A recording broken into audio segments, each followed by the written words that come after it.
I've taken the round function, and you'll remember that if we want to make a function or a formula actually display in a cell, we just precede it by the single apostrophe there. So I have done that so that the function shows up for us, and we can easily see, at a glance, what we need to include in the formula that we're working on.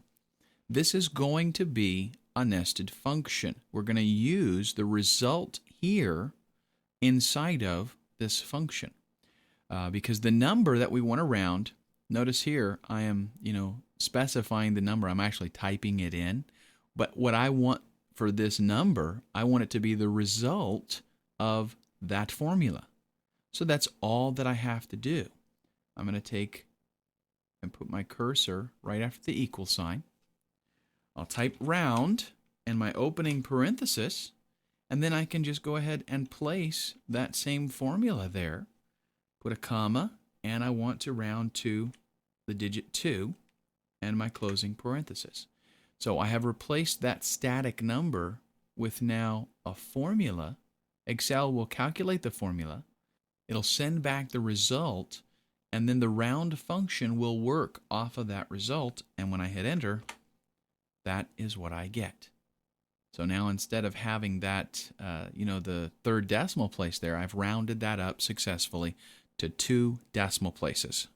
Believe it or not, this basic concept of how to nest functions and formulas inside of one another, this is one of the biggest hurdles that people face.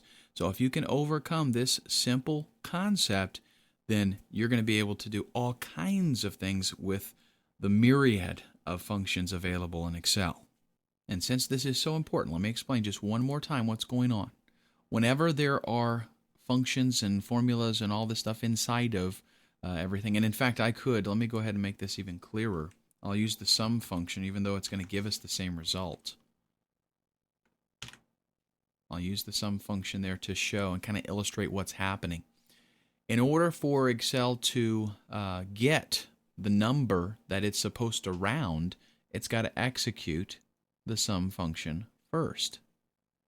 Okay? So everything on the inside, the innermost function, is what's going to be executed first, and then it's going to go out from there. And you'll see what I mean in the next few videos because we're going to compound this and actually build several nested functions inside of one another.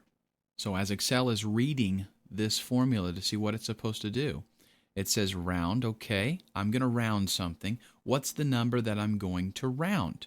And it says, oh, there's another function here, the sum function. So it executes the sum function. It says, what do I need to get the sum of? And it goes out, it sees F4, it grabs that number, multiplies it by 150%, and that returns a result. And then that result is returned to the round function. It does whatever it's supposed to do on that result, and it returns yet another result, which is what we see here, 351.71. Now at this point, that number that is returned is not, it doesn't look like money really because it doesn't have that dollar sign. So in the next video, we're going to take care of that, format this, get it prepared for even more manipulation.